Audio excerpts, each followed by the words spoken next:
Hey everyone, what's up? Welcome back to another episode of the AKSports Podcast. This is episode 2. Thank you all for tuning in. So today we're going to be talking a little bit about the March Madness reactions of the Final Four games, predictions for tonight's game. Then we'll talk a little bit about the play-in seeding predictions for the NBA. Then we'll move on to the NBA MVP, and then we'll finish off with some NFL stuff. So starting off, the Hawks took the dub against Villanova, and then UNC beat Duke. Obviously, I wanted the Hawks to win, and I didn't really care who won the other game, but I do think that UNC is an easier matchup for KU to win the entire thing. So I did like that UNC won. Also, just hate Duke. Like, who likes Duke besides Coach K? Like, there's nothing to like about Duke. So yeah, it was Coach K's last game. Sad to see him go. One of the greats, all-time greats of NCAA coaching. So talking about some of the players on both of the teams, KU's Christian Braun and Ochai Agbaji are now both projected to go in the first round of the NBA draft, which is absolutely absurd. It's crazy to think that I went to high school with one of those guys. I went to high school with Christian Braun.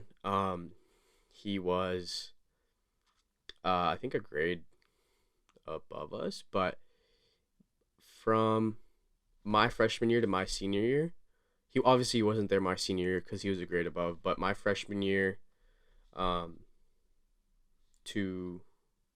my senior year, we won state 3 years, and then my senior year, we tied for state because of COVID. But yeah, he was absurd. If you guys go look up any of the Hoop Focus videos of Christian Braun, you'll see how crazy he was. He was always dropping 30-point games. So it's crazy to see it translate into the college level, and then we'll see how it translates into the NBA. But I think Ochai is projected to go 13, and then CB is projected to go like 21 or like 24. Moving on to the coaches for this championship, we have Bill Self for KU. And then we have Coach Davis from UNC, and it's his first season coaching, and he's already in the championship game, which is crazy to think about. So now let's look at how UNC matches up against KU. Both of the coaches, Hubert Davis and Bill Self, have a similar philosophy and offensive schemes. Self likes to play big men. Same with Davis. They do a lot of their work in the paint. In the last game against Villanova, McCormick had a big game. And I think Bako, he's healthy, hopefully. Not hope. I mean, I don't want to say anything. I mean, if he's not healthy, after his ankle injury tonight, I wouldn't mind. He's a good player and he's hard to play against. His matchup against McCormick is going to be big. But I do think a win here for Kansas is going to help cement Bill Self's legacy overall. Because he's made it to the Final Four like 9 times or something, and he's won the championship once back in 2008, I believe. So my prediction for tonight is KU wins the championship 78-71. So we'll see how right I am on that. Moving on to the NBA play-in tournament, I have in the East Coast, I have the Bucks being number 1 at 52-30 at the end of the season. Number 2 is the Heat at 52-30 as well. Number 3 is the Celtics 51-31. 4, the 76ers at 50-32. 5, the Raptors at 48-34. 6, the Bulls at 47-35. And then moving on to the play-in contenders, I have Cleveland at 7, Brooklyn Nets at 8, Hornets at 9, Hawks at 10. And everyone else is like, I think the play-in's also like guaranteed. I think it's just the seeding that's going to change a little bit maybe between the Nets and the Cavs. So I think the next like seed below Atlanta is way below 500, so it doesn't really like matter. Where it's a lot closer in the West because of the Lakers. But in the West I have Phoenix at 1, Grizzlies 2, GSW 3, the Mavs at 4, Nuggets at 5, Jazz at 6. And then for the play-in I have the Timberwolves, the Clippers, the Pelicans, and the Spurs. So if the Spurs lose 2 of their next games and the Lakers win 2 of their next, I think there's 4 left, and the Lakers play like some Spurs have a harder schedule left. They play the Mavs, the Warriors, and then let's look up Spurs' remaining schedule. So yeah, they play the Nuggets tomorrow. They play the Timberwolves, the Warriors, and the Mavs, which is a hard schedule in my opinion. Those are all playoff teams. Lakers remaining schedule. Let's look at this. So Lakers play the Suns, hard team, but they're coming off 2 losses. Then the Warriors, then the Thunder, then the Nuggets. So they play 3. They both play the Warriors and the Nuggets. Then the Lakers play the Suns and the Thunder, and then the Spurs play the Timberwolves and the Mavs. So if the Spurs lose 2 and the Lakers win 2, they're tied. So it all comes down to the last game. So it's interesting to see. I want LeBron to make the playoffs. I don't know how much it's gonna matter because I don't know how much they're gonna do in the playoffs, but I do want to see LeBron there. AD is back. I don't know how much that matters. I feel like he's gonna get injured in the first game back. Fingers crossed. Hopefully he doesn't. But I feel like if they face the Suns are winning. Like it's Devin Booker is like a dark horse candidate for MVP, so I do really like that. And that will conclude. Okay, so since we do have our predictions here, our plan would be Cleveland against Atlanta and Brooklyn against Charlotte. I have the Nets and the Hawks advancing on this one. I just think that the 2 best teams out of those 4, like Cleveland, Brooklyn, Charlotte, Atlanta and the Nets are the 2 best teams out of those 4. I just think they're going to advance because they're 1 seed apart anyway. And then, as of right now in the West Coast, depending on how the Lakers series play out, I have the Timberwolves and the Clippers advance. But if not, I would have the Timberwolves and the Lakers advance if the Lakers do make the play-in. So yeah, we'll do more predictions on the playoffs once the play-in tournament is starting. After these 4 games. So yeah, let's see. Yeah, so that's it for the play-in predictions right now. Just a little light stuff. My prediction, very early prediction for, not very early, somewhat early prediction for who's gonna win the entire thing. The Phoenix Suns, their best team in the league, the best record. I just think the Suns are gonna win it all. But moving on to the NBA MVP. So, current odds, as of 3 days ago, I believe, Nikola Jokic is favored to win and back-to-back MVP. He's at a current minus 240. Next up is Joel Embiid at plus 230. Then we have Giannis at plus 550. Then D-Book and Luka are both tied at plus 12,000. Let me see if this has been updated since that schematic was from a while ago. NBA MVP odds tracker. So, updated MVP as of right now,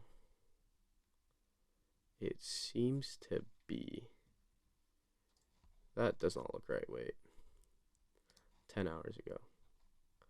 Yeah, it looks like Jokic is still the favorite at minus 280 now. So it went up. Then we have Embiid. I really want Embiid to win. I just think that he deserves it. Like he's shown he should be the MVP.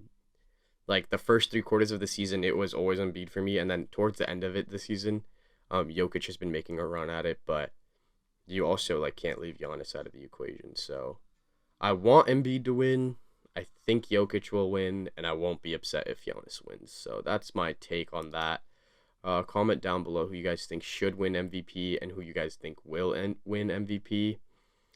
I also think Devin Booker is a dark horse. He is a plus 12,000, but like he's the best player on the best team, and usually like I think it was like some weird stat like 7 out of the last like 20 MVPs or something, which is like obviously less than 50%, have been the best player on the best team with the best record. So you can't really, discredit Devin Booker for what he's doing with the Suns, but at the same time, all the other guys are just as good. So this year's MVP race, in my opinion, has been a lot closer than in the past. Usually by the last 7 games, 8 games, usually there's almost a clear front runner for MVP. Like last year, it was pretty clear that Jokic was going to win it. It was still a bit close between him and Embiid, but it was clear that Jokic was gonna win it by a decent amount. But now it's still like these last 4 games, whoever does the most is gonna probably win. I am surprised LeBron's left off this list. I think LeBron's gonna win the scoring title. As of right now, he's leading. NBA scoring title. So, yeah, scoring title tracker. So LeBron's at 30.27. This is through Sunday, April 3rd. So he's at 30.27 points per game. Embiid is at 30.20 and Giannis is at 30.08. So LeBron's played 56 games and he has 1,695 points over 56 games. So that averages out to the highest. Obviously, he has the most points. Like the ratio obviously is the highest. Then number 2, we have Joel Embiid at 30.20 points per game. He has 1,963 points over 65 games. So he has the most points in the league, but he's also played the most games. He's only beat Giannis by one. He's only played one more game than Giannis, and Giannis has 1,925. So that gives you an idea of how much more points he's scoring. So it's really close. Yeah.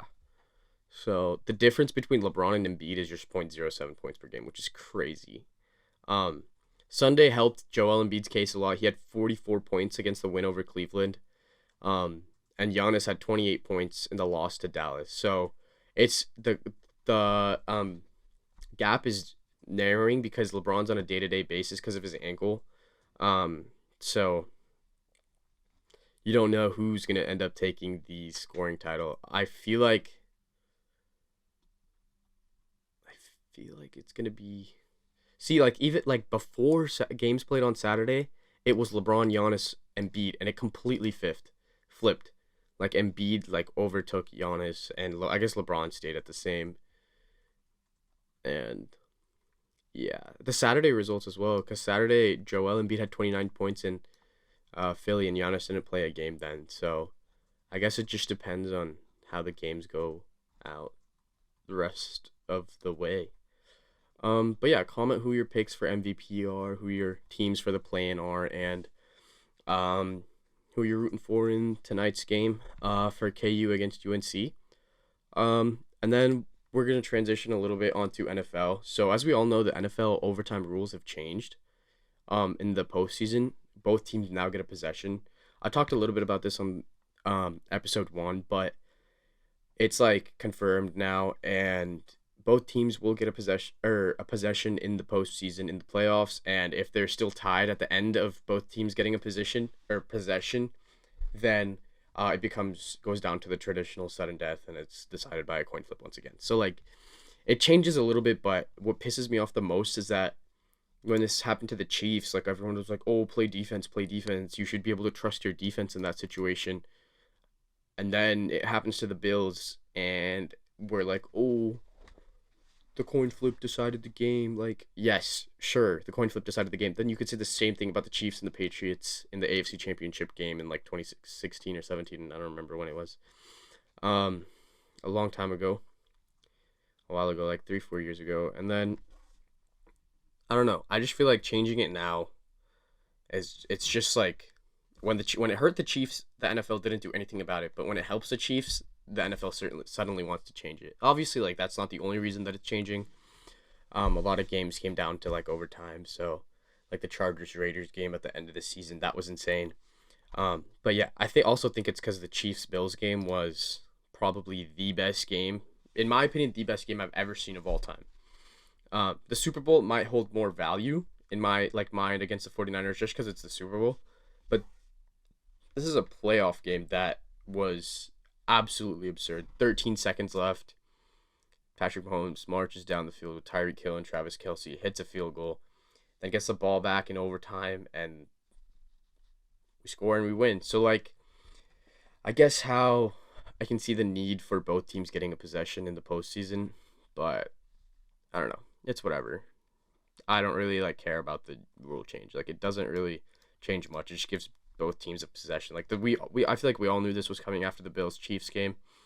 But yeah.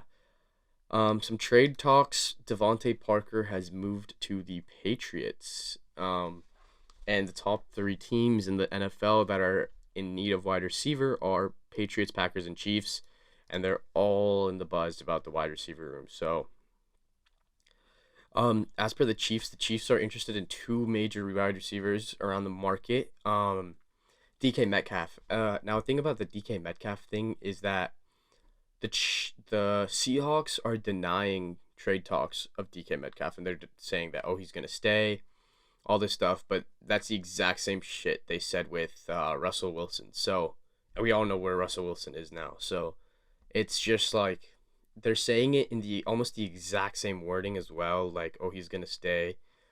We don't have any intentions of moving DK Metcalf. Which is kind of weird because initially when all this talk had started, they had said that they were like, if given the right price, DK would be like available to trade. And now they're just like, we're not trading him. But I feel like for any player, if given the right price, if given the right amount, you will trade him. So besides Patrick Mahomes. Patrick Mahomes is untradeable. You know what I'm saying? 12-year contract, it's just not gonna happen. But like wide receivers and running backs, like it's bound to happen. So I feel like there's a good chance we could get DK, but I don't know how much I would want him. And this all comes down to the money aspect of it.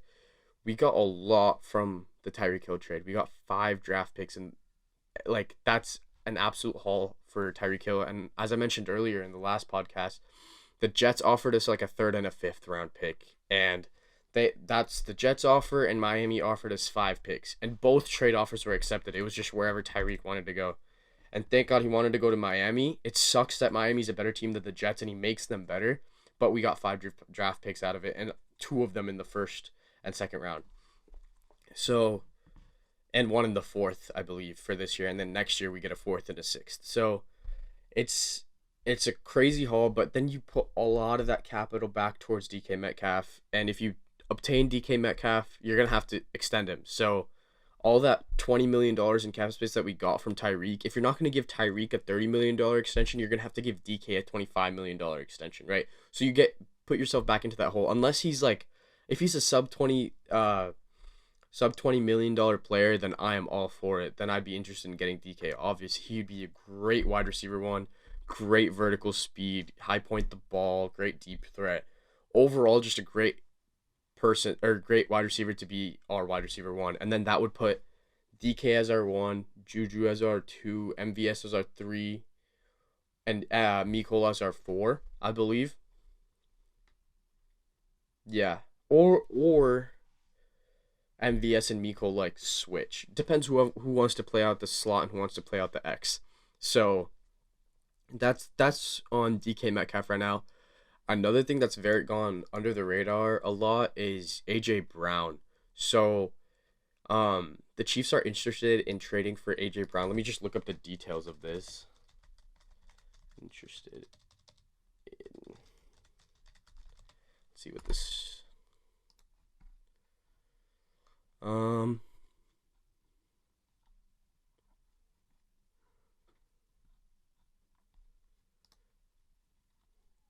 Brown is a viable trade target for the Jets or Kansas City Chiefs. This was cited by ESPN Rich Cimini in an article Sunday on the New York Jets and the Kansas City Chiefs. Another player is Deebo Samuel. The Niners and Deebo Samuel can't get to a contract extension.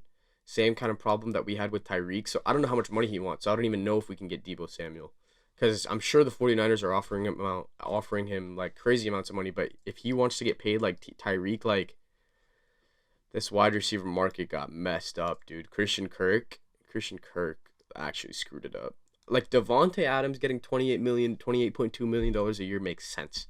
Christian Kirk getting like $25 million a year is absolutely absurd.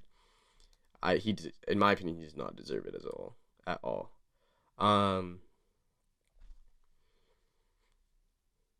But yeah, let's see.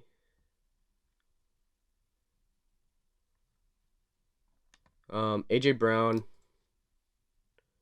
apparently posted a cryptic tweet among trade rumors. He said, "Tired of all this, just like y'all." That's what he said.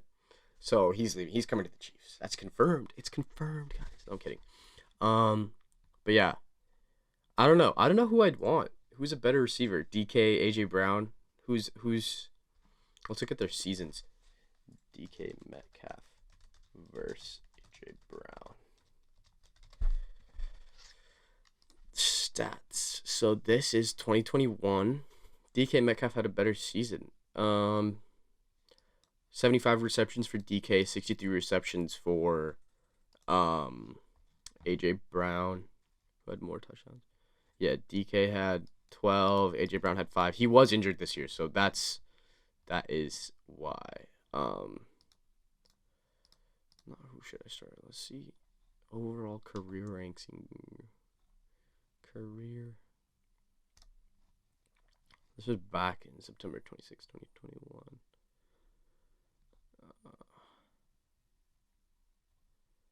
I don't know. I feel like DK is just shown to be better just because he's a little bigger. But he also, people forget the fact that DK has had Russell Wilson throwing him the ball, and AJ Brown had Ryan Tannehill. Come on, now, like there's a big difference there. So I'm not gonna say one's better than the other. I do think DK Metcalf's gonna cost more, so I'd rather have AJ Brown. I also think AJ Brown has better hands. That might just be me. He's had a lot of one-handed catches in his repertoire. DK has a couple of drops in his. But DK is like if either of the two can bring some of the speed that we need that we had in Tyreek, it's DK. Like I'm sure y'all remember the chase down tackle against Budda Baker and the Cardinals.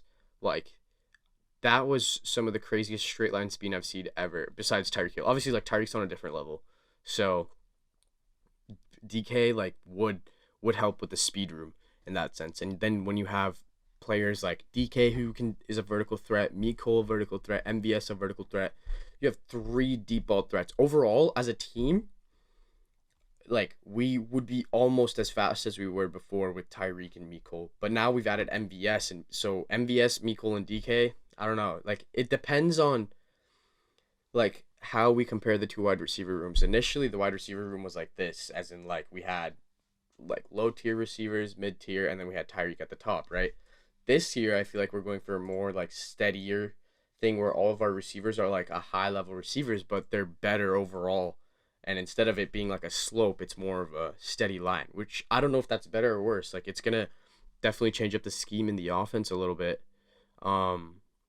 Instead of having one receiver that's like crazy good, we have 4 receivers where all 4 of them are way above average. Whereas last year we had Mecole, Tyreek, and we had Byron Pringle. We had 3, and you could say that Mecole was like average, Byron Pringle average, in my opinion.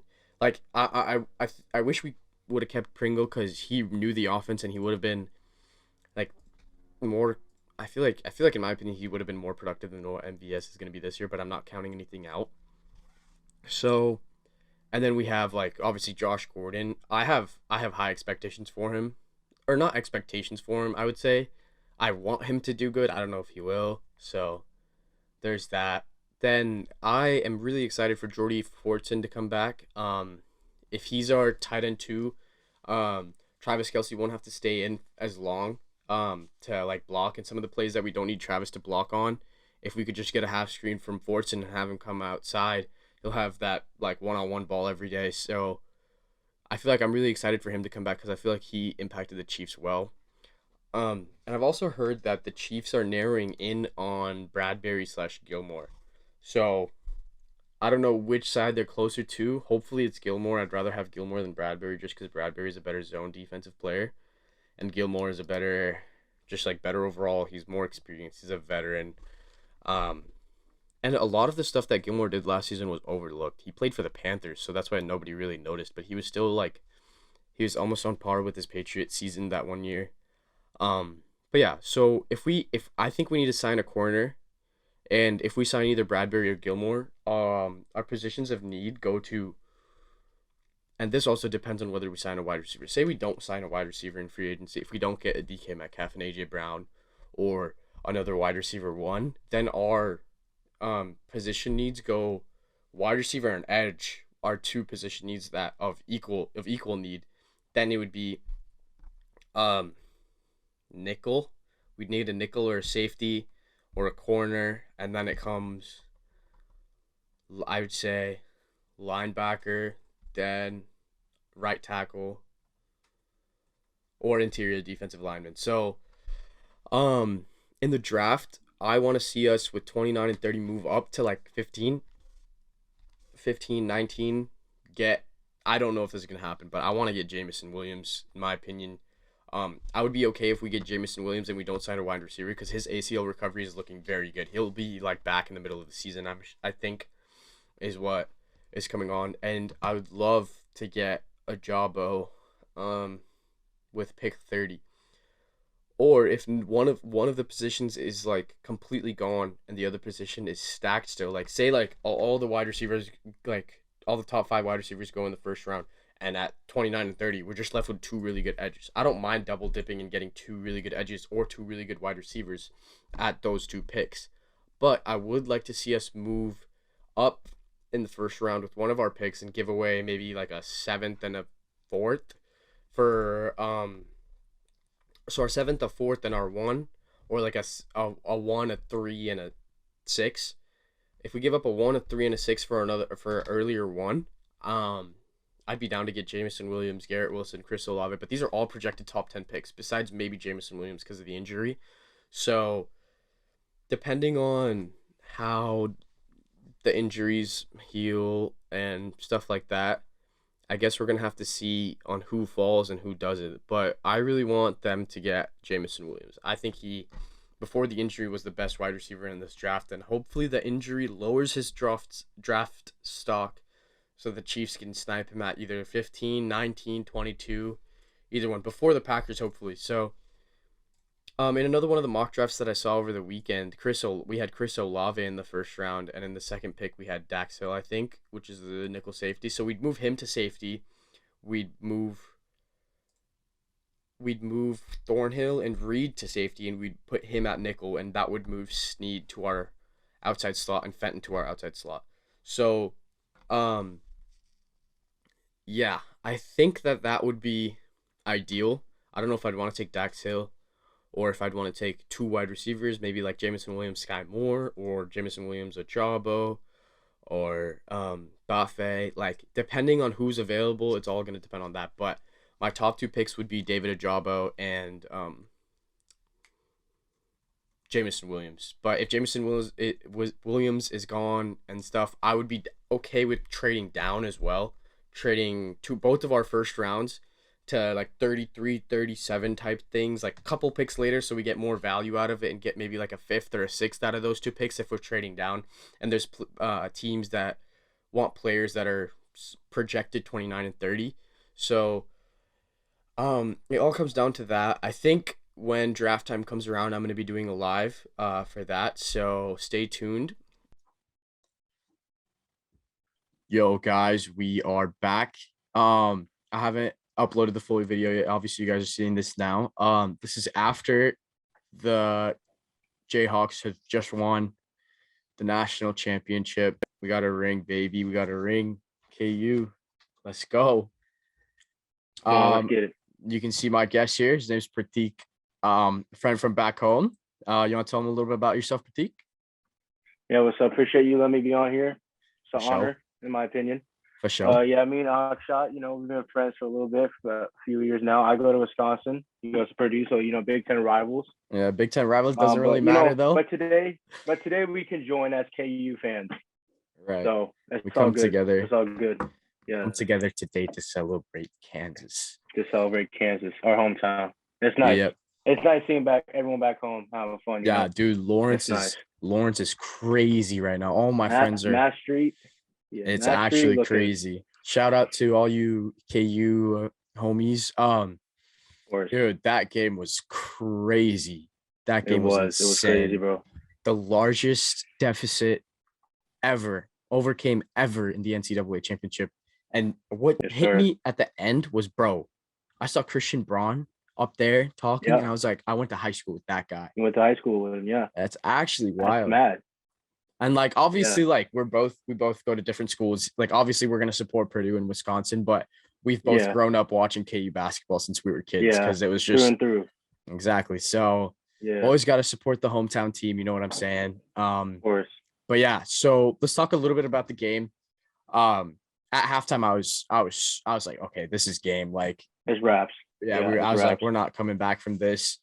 But we came back. CB, Ochai, Remy Martin hit some clutch threes, man. Clutch ones. Dude, short guy balled out. He actually balled out. McCormick had the classic last bucket.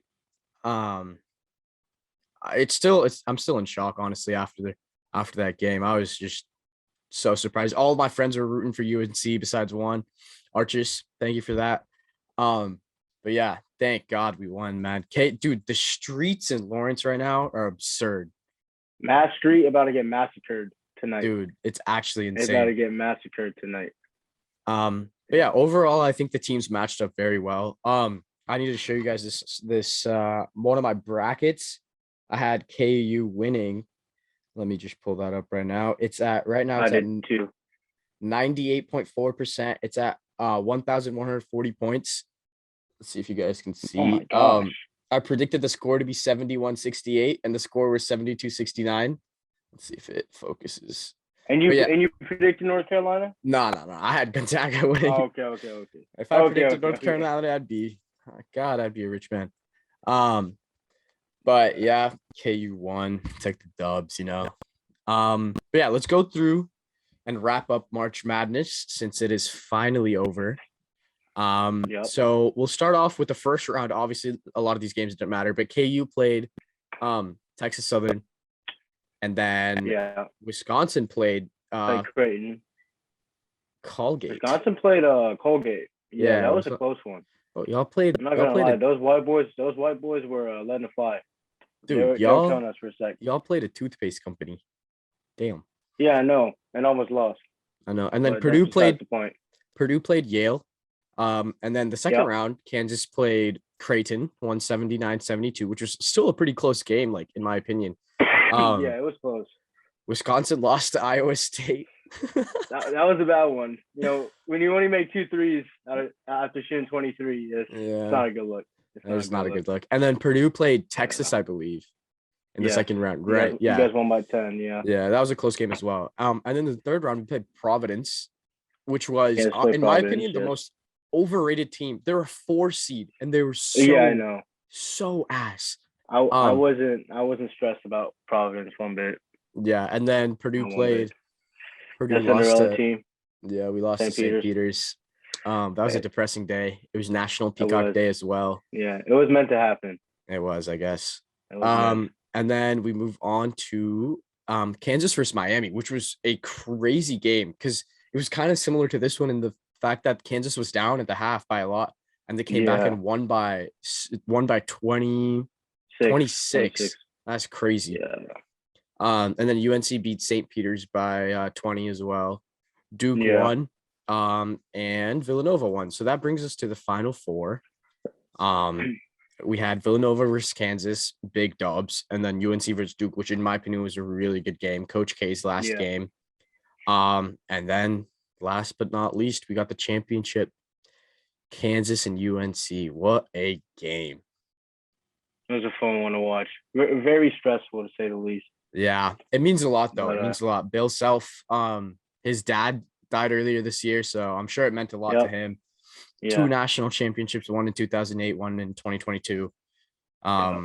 So yeah, this was one of the best games I've watched in a long time. And it's the craziest part.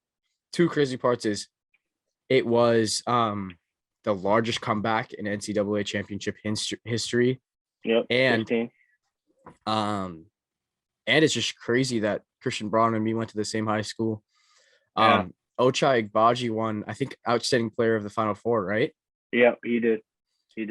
Let's look at the mock NBA mock draft after NCAA tournament. Let's see what those even guys though you did go to high school, Christian Braun, like as a kid who went to like a school like 20 minutes away, like watching him play is like cool, seeing him win the chip. Dude, exactly. We played him. We put him in a box and won. He didn't do the best because it's a high school box and won, but It's just nice Right. to see. You watch him play on your court, and then now you watch him win and chip. Right. It's nice to see. So right now, the lottery still isn't out for the picks, I believe. So 1 is Magic. Yeah, it's not. So the Magic right now, if they get the pick, they get Jabari Smith. 2 is Chet. 3 is Paolo. 4, Keegan Murray. Jaden Ivey has dropped to 5, and he goes to the Pacers, so he stays in Indiana. Then we go all the way down to 13. The Hawks, Atlanta Hawks get Ochai. Dude, imagine Ochai and Trae Young. That'd be a good one. Dude, that'd be a I crazy think that combo. gelled really well, actually. Like, it's not very looked at. I'm not really looking at that, but Right. I think that looked nice. Dude, yeah, Hawks, Ochai. And then we keep going. We get let's see. Johnny Davis is gonna go projected to go number 10 to the Wizards from Wisconsin. Tore us up this year. And then That's Christian, a good look. dude, Christian Braun is projected to go 26 to the Mavericks. Imagine him and Luka Doncic, bro. Oh my God. Just thinking about this stuff is insane, just because how close we are to where it all started. You know what I'm saying? So proud of Christian Braun. He represented Blue Valley Northwest well. Just love seeing Bill Self get a trophy. And overall was just great vibes for the game.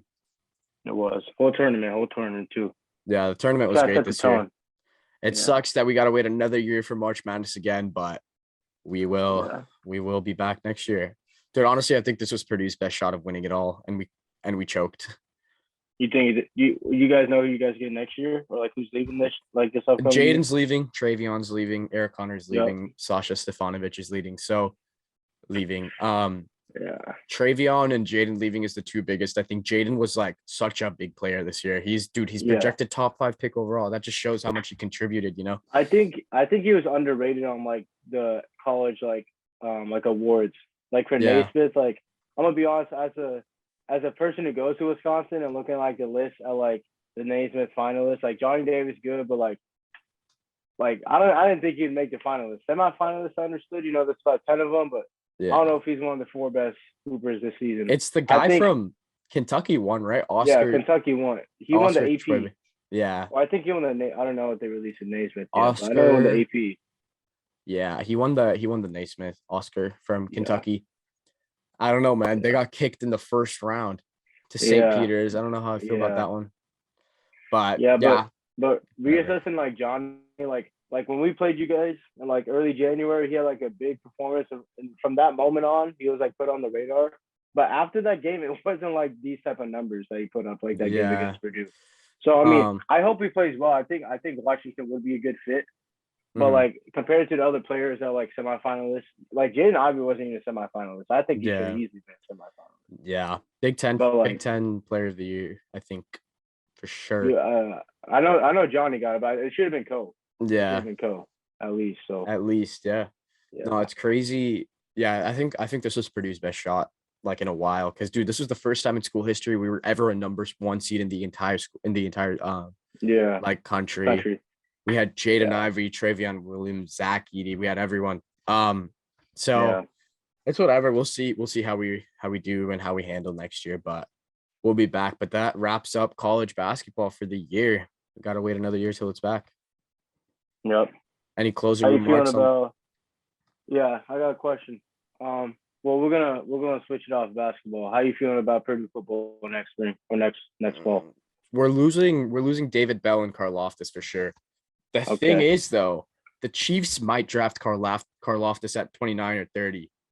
Really? Because he's one of the edges. Obviously, the Chiefs are 3 main positions in need. Defensive backs, and this is not in order. If I were to do it in order, it'd be edge rusher, wide receiver, and defensive back. And that is if we sign a legitimate, proven wide receiver 1 before the draft. Got you. Hey, give me 1 second. I got someone knocking on the door. Yeah, you're good. We'll go.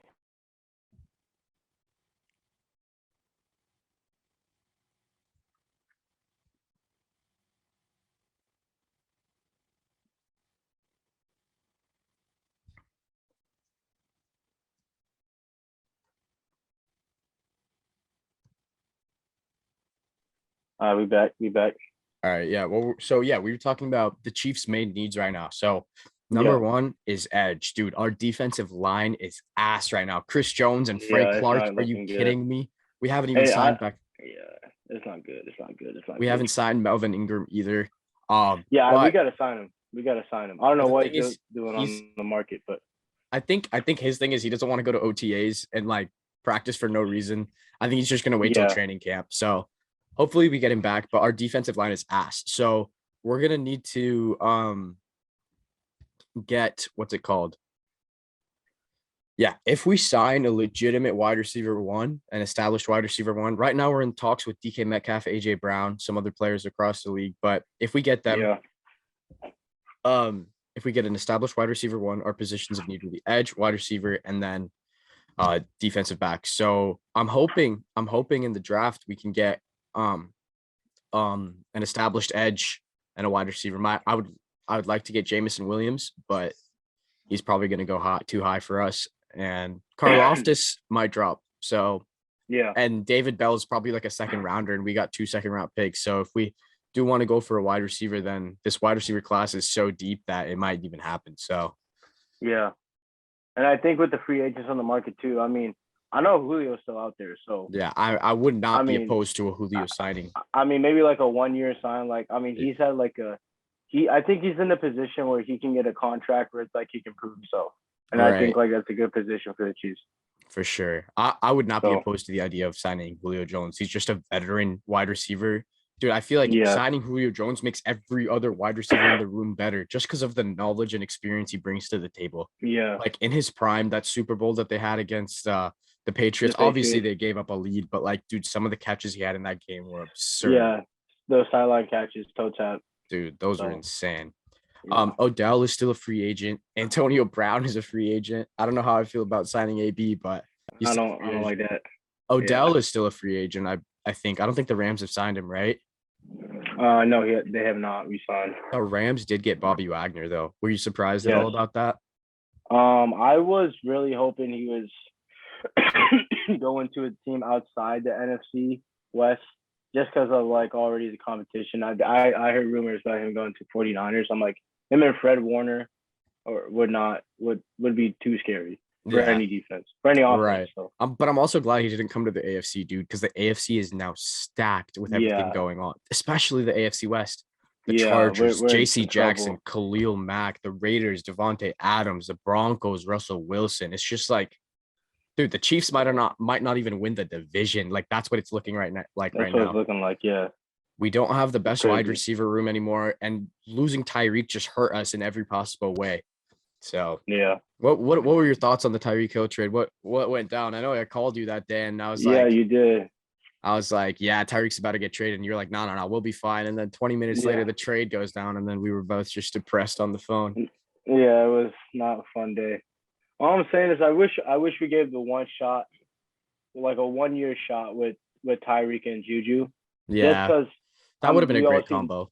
I think that would have been a lethal combo. Juju is a very high-end number 2 receiver, but a low-end number one receiver. But he could change that this season. Yeah, I mean, I would like to see us draft either like a Jamison Williams, Chris Olave, maybe Sky Moore late in the first or early in the second. Yeah, Sky Moore. Drake London, I think, is another top. This wide receiver class is very deep. I don't know if a lot of those guys are ready to start at wide receiver 1, but there's development potential there for sure. And the thing, if Tyreek and Juju played together, like as soon as Juju got signed, and this was before the Tyreek Hill trade, my thoughts were like, dude, Tyreek's gonna take the top off the field. Kelsey's gonna get another linebacker to go with him. Juju's gonna be wide every time. That's exactly what he did with Pittsburgh too. Claypool would take the top off the field. Tight end would get a linebacker, or Deontay Johnson would get a linebacker, and Juju was wide open. So Juju's had some great seasons behind him, but I'm sure like more's to come just because of how young he is. So yeah, I am excited to see Juju. And then we had the MVS signing as well. I think is very underrated, which I think not many people are looking at. Yeah, I do think we're paying him a little too much though. I think we're giving him 18 million guaranteed over 3 years, which isn't bad. It breaks down to like 6 million a year, which isn't bad, but it might only be a 2-year contract, which makes it $9 million a year, which I think is a little too high for him.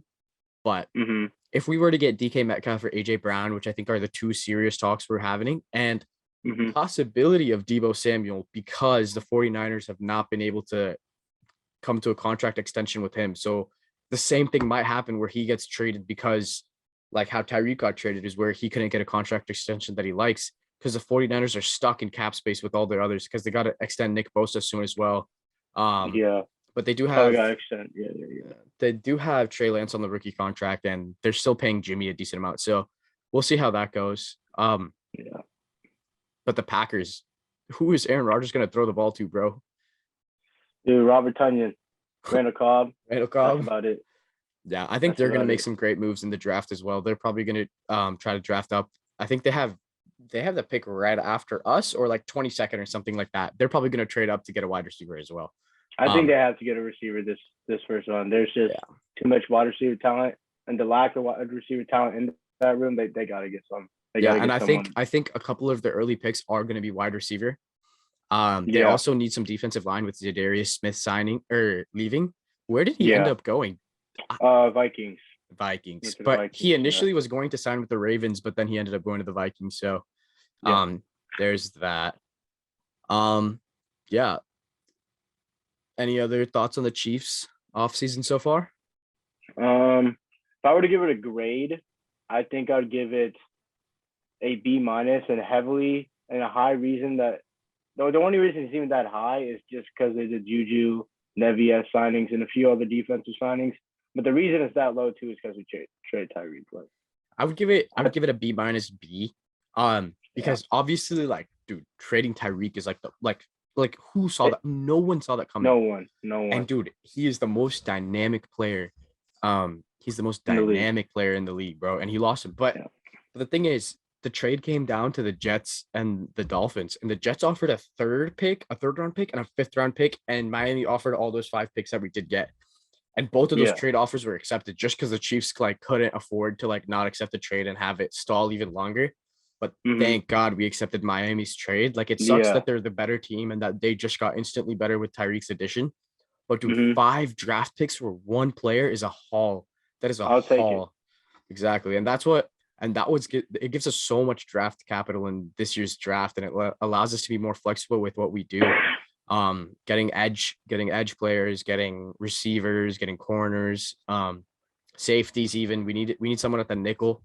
I think what we're gonna do is, if Tyrann Mathieu comes back, I don't know if he will. He might take like a 1-year small like money contract because he still hasn't gotten signed anywhere. But I think what we're gonna do is we're gonna move Thornhill and Justin Reed to 2-back safety. We're gonna draft a nickel, and I think it's gonna be Dax Hill, maybe late in the first, early in the second. Dax Hill, I think, could be a great addition to the nickel. We're gonna move Snead back to corner where he's better. And we'll have Rashad Fenton on the other end. And then we'll see where our other cornerbacks come from. But other than that, I'm not unhappy with where the Chiefs are right now. I just want them to do a little bit more before the draft comes around. Yeah. I mean, it's also nice. I'm pretty sure we got 8 picks in the first 3 rounds. So that gives you a lot of flexibility when picking and making last-second trades too. So either we trade up or we trade down. I think that's how it's going to be. If there's a receiver on the board at 15 or 22, that we like, we're going to trade with the Eagles. I think, in my opinion, we're going to trade one of our first and a second probably to get up. Or if at 29 and 30, there's players that we don't really want and we could see ourselves getting them 4 or 5 picks later at 33, 34, we could trade down a couple of picks to get an extra 3rd or an extra 4th. So we have a lot of leeway. And I think Brett Veach is going to be fine. Brett Veach is one of the best drafters in the league ever. Like, who thought he was going to move up to 10 and draft Patrick Mahomes? So I think I trust Brett Veach. And Andy Reid. So I think we'll be fine. So, transition to the NBA a little. Let's look at these standings. I think the first thing we got to talk about is just the Lakers. It's just sad. I feel bad. Dude, I feel really bad too, man. I feel bad for him. They might make it. The Spurs got to lose 2. The Lakers got to win 2, and then the last game will decide. Yeah, I think they only got 4 games left or something like that. So they don't got. If they win all 4, they're in the play-in. Unless the Spurs also win all 4. then they're not in the Yeah. play-in.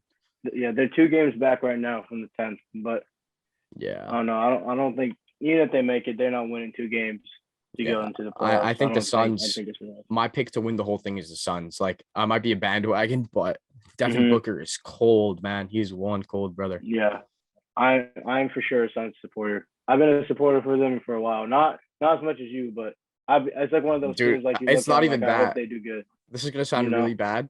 I've been watching the NBA for a while, but I never had a team just because there's no one in Kansas. So last year I was like, okay, exactly. I'm gonna pick my team.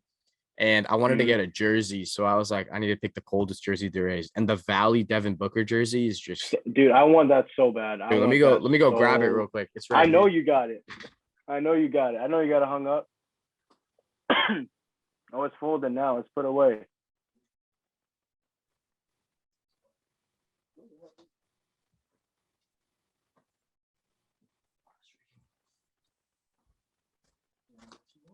This right here. That's too fire. It's just too. Show them the back. Yeah, that's too clean. Yeah. I wanted to get. That's why I'm a Thunder fan. That's why I'm a Thunder fan, because the closest team was, OKC. Yeah. Me and Payne right now, but with all those drafts. You guys might get Jaden. So. You guys might get Jaden. I would like to see that. I think that would look fine to me. Yeah. So, and I was like, okay, I'm gonna get that jersey, and I got the jersey, and this was before the playoffs, and then, playoffs happened, and they made it to the final, and I was like, it looks like I'm a Suns fan. It's a little bit of a bandwagon move, but it is what it is. Yeah, that's for sure. Yeah. The Grizzlies look tough, dude. The Grizzlies look tough. Yeah, and I came to this conclusion, and I think it's somewhat a hot take, but not really. I feel like just seeing how well the Grizzlies do without Ja Morant just shows why Ja Morant shouldn't be in the MVP conversation. Because like they gone 20-2, like right. Most valuable players shouldn't go to someone who to a team who's succeeding like a lot even without their best player. Right, right. And that's one of the biggest reasons the case goes to Jokic is because Jamal Murray's out, Michael Porter Jr. is out. So he's carrying the team. Like right now, the Nuggets are a fifth seed. Like, bro, without Jamal Murray, without Michael Porter Jr., Jokic is carrying that team. He's putting them on his back. So if you're talking just straight value, then you could say the Denver Nuggets. But another aspect of the MVP is best player on the best team, which puts Devin Booker a little bit in that conversation, not that much. Yeah. Who I want to win the MVP is different, though. I want Joel Embiid winning it just because he went to KU. And I think after all these years in the league, he deserves an MVP. But obviously you can't just take that against Jokic. So we'll see who wins. We got a 4-game stretch. I feel like these last 4 games are definitely going to decide who wins it. And it's crazy because in the past few years, it hasn't been this close till the end. Yeah. Like this is. I think the last time it was somewhat this close, I'd say, was the year Russell Westbrook won it, just because he was kind of chasing. It was like on track to break Oscar's record with triple doubles and just like averaging triple double. Then James Harden's over there dropping 30 points like every other game or every game for like 30 games. So like, I think it's the closest since then, because every year after that, it's somewhat clear cut. Right. Somewhat clear cut. Yeah. I do think though that out of the East, I think there's 4 teams that I really see making it. Like, I think the Heat are frauds, in my opinion. That might just be me though. Celtics are legit. Celtics are legit, in my opinion. Obviously, the Bucks are legit. I think the 76ers can make a run if Harden shows out in the playoffs. And then the Brooklyn Nets, even though they're the 10th seed. They're the 10th seed because Kyrie didn't play half the games this year. But due to like the vaccine mandate's off now. So Kyrie's back for home games as well. So I think that puts Brooklyn Nets back up. And Brooklyn, I'm pretty sure, has secured a playing spot because they're up 5.5 games. Yeah. So So the Eastern Conference play-in tournament's set. It's just the seeding now because Cleveland's 43-46. The Hawks are 41-37. Charlotte and Brooklyn are both 40-38. But it's a lot closer in the West because the Lakers are 31-47 at the 11, and the Spurs are 33-45. So who's been a player this year that like has shocked you a little bit that you didn't think was going to be this good? maybe a come out breakout player. Jordan Poole, in my opinion. I Yeah, think he stepped into a role like on the Warriors where like if Steph's not there, like I think they're I think if you were to rank the Warriors like best players and you're gonna order with everyone healthy, you go Steph, Draymond, Clay. And then after that, it can very easily be James Wiseman or Jordan Poole. I agree. A lot of So these I think players been Jordan Poole's coming made out. that big step. Yeah, a lot of these Yeah. players been coming out. These youngins. What about Yeah. you? You got a player in mind? Um, yeah, I think DeMar DeRozan. Obviously, DeMar was good, but Yeah. that phase in the middle of the season when he was hitting those clutch shots, game winners, where he had Mm-hmm. his MVP like campaign going on. Then, Yeah. that shocked me a little bit. I did not think he was going to be that good on the Bulls. Obviously, like together, I thought Zach LaVine, Caruso, Lonzo Ball, and DeMar DeRozan were going to be good, but I did not expect DeMar DeRozan to be like the leader on that team. I thought more of it's going to be Zach LaVine, but they kind of both take that role, which was surprising to see. Mm-hmm. Um, and I also thought that Karl Anthony Towns stepped up a little bit big this year. He's been shooting a lot Yeah. better this year. For the Timberwolves, I did not see the Timberwolves making the playoffs. So I just always thought the Timberwolves were like, oh, they're not making it kind of team, but they're the Yeah. seventh seed in the West right now, which is crazy. Yeah. And they were shot of escaping the play-in. So Yeah. you gotta see what happens with that. Yeah. Um, but yeah, I was also surprised that the Suns were this good without CP3. But then again, Yeah. there was kind of an indication of it in the last year's finals because they didn't have CP3 for the first two games and they were up 2-0, and then they lost the next when CP3 came back. Obviously, you can't knock Yeah. CP3 for it, but I was still a little surprised that they went 62-16 as of right now. Without Mm-hmm. a lot of those games without Especially CP3. starting off 1-3. Especially Right. starting off 1-3. Exactly. So that just shows. I think that shows a lot to their depth and their chemistry, in my opinion. Yeah. Yeah, I think a player's not getting enough love though is Luka.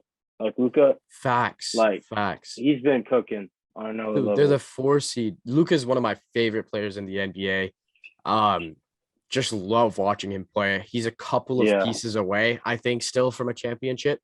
I say one star player away. Maybe it's Christian Braun. Who knows? Could be. But I do think that they get one more star player because, dude, right now the Mavericks. Let's see who they got. They have I think the best way to summarize it, they have Luka Doncic, and then they have a bunch of mediocre players that look a lot better than the mediocre because of Luka. Right. I think that's the best way to put it. So they got Luka Doncic is their leader. He leads them in all categories except blocks. Crazy. Yeah, that's ridiculous. The fact that he leads them in rebounds. Dude, rebounds, assists, and steals. And then blocks is Maxi Kleber. Yeah.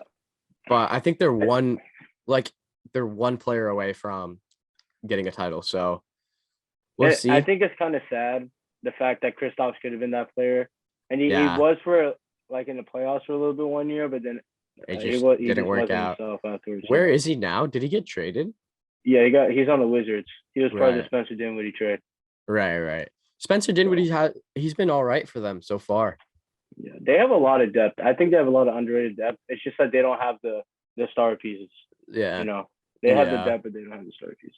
I could totally see Christian Braun being the forward for them, though. That would be lit. Yeah. Do you think he should declare? I think he should wait one more year.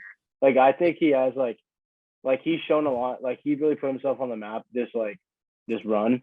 But I think he should wait one more year and then declare. Just for the sake of like his own like career, like to have. Dude, I don't know. If you're projected to go a first round pick, why wouldn't you declare for the draft? Yeah. There's no reason why you shouldn't either. Like, I mean, it's at the end of the day, it's like it's on him. I guess we'll see. I know Ochai. I think Ochai's a senior, so he's gonna have to. Yeah, he's gone. Yeah. Remy's gone. Yeah, Remy's gone too. But we'll see how college basketball ends up being next year. Overall, though, everything looks good so far. I got something to say about the Eastern Conference. I did not kind of expect the Hawks to kind of go down this far. I thought after last year, what they did to the Knicks, what they did to the Sixers, what they almost did to did they play? They played the Bucks, right? Or did they? Yeah, they took them to 6. They lost in 6. Yeah. So after how far they got, Yeah. They were in the Eastern Conference Finals last year, right? Yeah, they were. Yeah. After how far they got last year, were they also in the play-in last year, or were they? No, They weren't in the They play-in. were. That was the 4 and 5 matchup. The Knicks and Hawks. Yeah. Yeah, it's crazy the Knicks are 35 and 54 though, but I love seeing the Knicks lose just because it's Stephen A's team. I love seeing him mad on television. Yeah, he pisses me off sometimes with his Chiefs takes. I'm not gonna lie, but take it with a grain of salt. Yeah, but other than that, anything else you want to talk about, man? I think we covered a lot of the sports. I think we did. Can't wait for you gotta have me back up on here once football season starts. Dude, Hopefully, I can come to the Colts game. Oh, that would be lit. The Chiefs Colts game. That would be nice. Dude, you should pull up for sure. Nice. I'll try. Really I hope they release a schedule soon so I can probably plan it accordingly. Yeah, same. But, that'll be Hopefully nice. Hopefully it's not over a break or something because I don't want to be back home when that game's happening. Yeah, exactly. So we'll plan something like that. Damn, y'all got cops outside. Yeah, that's what happens when you live in the city, Madison. Yeah, other than that, I think that wraps it up for today. Thank you, Prathik, for joining me. Appreciate it. Appreciate you having me.